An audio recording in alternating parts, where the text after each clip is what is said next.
لیکن ہم جب عقیدہ اسلام کا نام لیں گے اور پرٹیکولر اس کی تعریف کرنا چاہیں گے تو ہم یوں کہہ سکتے ہیں کہ عقیدہ اس نظریے کا نام ہے کہ جب آپ اس کا اعتقاد اور یقین رکھیں گے تو مذہب اسلام میں داخل مانے جائیں گے اور مسلمان متصور ہوں گے، اور اگر آپ اس کا عقیدہ نہیں رکھتے ہیں، اگر آپ اس کا یقین نہیں رکھتے ہیں، اس پر اعتقاد نہیں رکھتے ہیں، تو اسلام میں نہ تو داخل ہو سکتے ہیں، اور اگر اسلام میں داخل پہلے تھے اور اب یہ عقیدہ آپ نے رکھا تو آپ کو یہ عقیدہ یا اعتقاد و یقین اسلام سے خارج کر دے گا۔ عقیدے کی بہت زیادہ اہمیت ہے، اگرچہ اللہ تعالیٰ کی بارگاہ میں عمل کی بھی اہمیت ہے، لیکن عقیدہ فوقیت رکھتا ہے۔ نظریات، خیالات اور انسان کے جو ذہنی یقین ہوتے ہیں، عقائد ہوتے ہیں، یہ بہت ہی زیادہ اہمیت کے حامل ہیں۔ اللہ تعالیٰ قرآن عظیم میں ارشاد فرماتا ہے کہ وَالْعَصْرِ إِنَّ الْإِنسَانَ لَفِي خُسْرٍ، زمانے کی قسم بے شک انسان ضرور خسارے میں ہے۔ تمام انسانوں کو خسارے میں قرار دیا، لیکن اس کے بعد ارشاد فرمایا إِلَّا الَّذِينَ آمَنُوا، مگر وہ جو ایمان لائے، وَعَمِلُوا الصَّالِحَاتِ، اور انہوں نے نیک اعمال کیے، وَتَوَاصَوْا بِالْحَقِّ وَتَوَاصَوْا بِالصَّبْرِ، اور انہوں نے آپس میں صبر اور حق کی تلقین کی۔ تو معلوم یہ ہوا کہ اللہ تبارک و تعالی نے تمام انسانوں کو خسارے میں مبتلا کرنے کی یا ہونے کی خبر دینے کے بعد جن امور کا تذکرہ فرمایا کہ اگر ان چیزوں کو انسان اختیار کر لے تو خسارے سے باہر ہو سکتا ہے، ان میں سب سے پہلا ہے الا الذین آمنوا، مگر وہ لوگ جو ایمان لائے۔ اور ایمان یہ اصل میں خاص ایک عقیدہ آدمی کا ہوتا ہے تب وہ صاحب ایمان کہلاتا ہے، اور اس کی تفصیل کفر و ایمان کے مسئلے میں انشاءاللہ ہم تفصیل سے عرض کریں گے۔ ویسے ایمان کا مطلب ہوتا ہے کہ نبی کریم صلی اللہ علیہ وسلم اپنے رب کی جانب سے جو کچھ لے کر آئے دل سے اس کی تصدیق کرنے کا نام ایمان ہے۔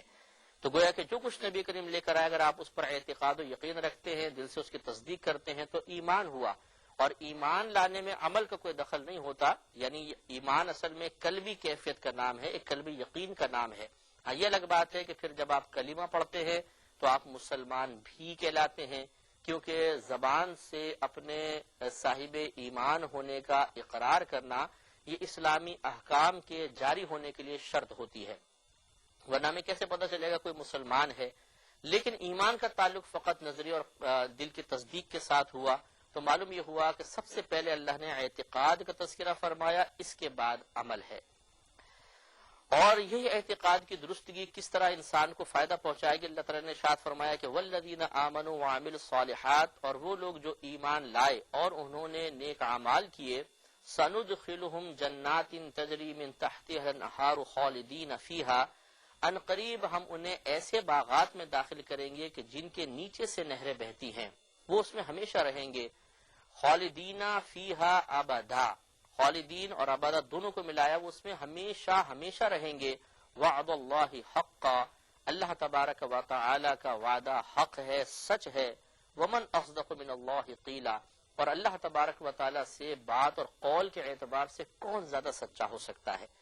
سورہ نساء کی آیت نمبر 122 ہے، اور اس میں اللہ تبارک و تعالی نے گویا کہ یوں بیان فرمایا کہ جن کے عقائد درست ہوں گے، جن کے عقائد اللہ تعالیٰ کی مرضی کے موافق ہوں گے، وہ آخرت میں یہ انعام پائیں گے۔ اس کے برعکس قرآن عظیم ثابت کرتا ہے کہ اگر کوئی شخص انبیاء علیہ السلام کو بھی تسلیم کرتا ہو، آسمانی کتابوں کو بھی تسلیم کرتا ہو، لیکن اس کے عقائد ناقص ہوں، تمام ان عقائد پر وہ ایمان لے کر نہیں آئے جن کو اللہ تبارک و تعالیٰ نے اپنے حبیب کریم صلی اللہ علیہ وسلم کے ذریعے اس امت تک پہنچایا، وہ کبھی بھی جنت میں داخل نہیں ہو سکتا۔ چنانچہ یہود و نصارہ اور مشرکین کے جہنم میں داخلے کے بارے میں کلام کرتے ہوئے اللہ تعالیٰ نے ارشاد فرمایا، اور آپ توجہ اسی طرف رکھیے گا کہ ذرا سی عقیدے کی خرابی کی بنا پر یہ گروہ جو ہے وہ جہنم میں جائیں گے۔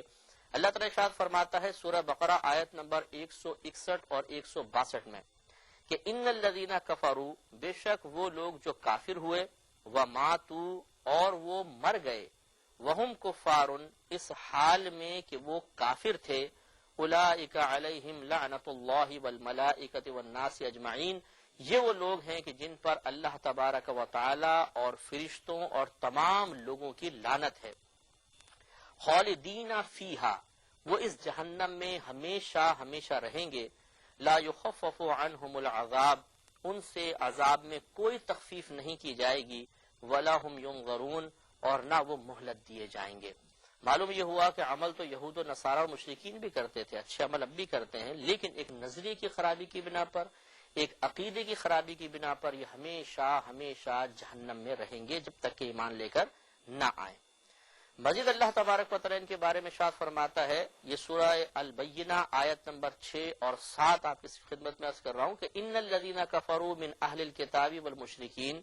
کہ بے شک وہ لوگ جو کافر ہوئے اہل کتاب میں سے اور مشرکین میں سے، فی ناری جہنم، وہ جہنم کی آگ میں ہیں، خالدین فیہا، وہ اس میں ہمیشہ رہنے والے ہیں، اولئک ہم شر البریہ، یہی وہ لوگ ہیں جو مخلوق میں سب سے بدتر ہیں۔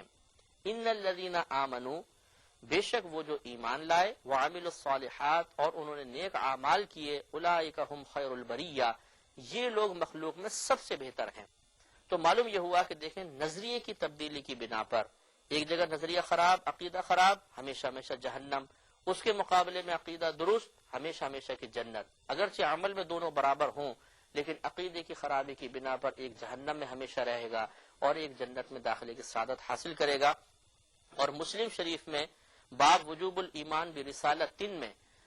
صفحہ نمبر 365 ہے، نبی کریم صلی اللہ علیہ وسلم کی حدیث کریمہ نقل کی گئی۔ حضرت ابو ہریرہ رضی اللہ تعالی عنہ اس کے راوی ہیں، نبی کریم صلی اللہ علیہ وسلم نے بھی اس قرآنی مضمون کو اپنے ان الفاظ میں بیان فرمایا کہ والذی نفس محمد بیدہ، اس ذات کی قسم جس کے قبضہ قدرت میں مجھ محمد صلی اللہ علیہ وسلم کی جان ہے، لا يسمع بی احد من هذه الامت یہودی ولا نصرانی، کہ میری اس امت کا کوئی بھی یہودی یا نصرانی جو میرے بارے میں سن لے، ثم یموت، پھر وہ مر جائے، ولم یؤمن، اس حال میں کہ مجھ پر ایمان لے کر نہیں آیا، یعنی ایمان نہ لایا، بالذی، اس کے ساتھ جو ارسلت بہ، کہ جس کے ساتھ اللہ تبارک و تعالی نے مجھے بھیجا ہے، الا کان من اصحاب النار، مگر وہ دوزخیوں میں سے ہوگا۔ تو معلوم ہوا کہ خود نبی کریم نے قسم کھا کے ارشاد فرمایا کہ کوئی یہودی یا عیسائی میں سے جنت میں اس وقت تک نہیں جا سکتا جب تک وہ نبی کریم صلی اللہ علیہ وسلم پر ایمان نہ لائے، یعنی اپنے عقیدے کو درست نہ کر لے۔ زمانہ نبوی صلی اللہ علیہ وسلم میں کچھ لوگ تھے جو باقاعدہ کلمہ پڑھتے تھے، ایمان لانے کی انہوں نے ظاہری طور پر سعادت کو حاصل کیا، وہ نمازیں پڑھتے تھے، روزے رکھتے تھے، جہاد میں مسلمانوں کے ساتھ جاتے تھے، لیکن دل سے نبی کریم صلی اللہ علیہ وسلم پر ایمان نہیں لائے تھے، اعتقاد میں خرابی تھی، عمل بالکل وہی کرتے تھے جو مسلمان کرتے تھے۔ ان کو منافق اعتقادی کہا جاتا ہے، اور اللہ تبارک و تعالی نے ان کے عقیدے کی خرابی کی بنا پر ان کے تمام اعمال کو نظر انداز فرماتے ہوئے ان کے لیے بھی جہنم کی وعید بیان فرمائی۔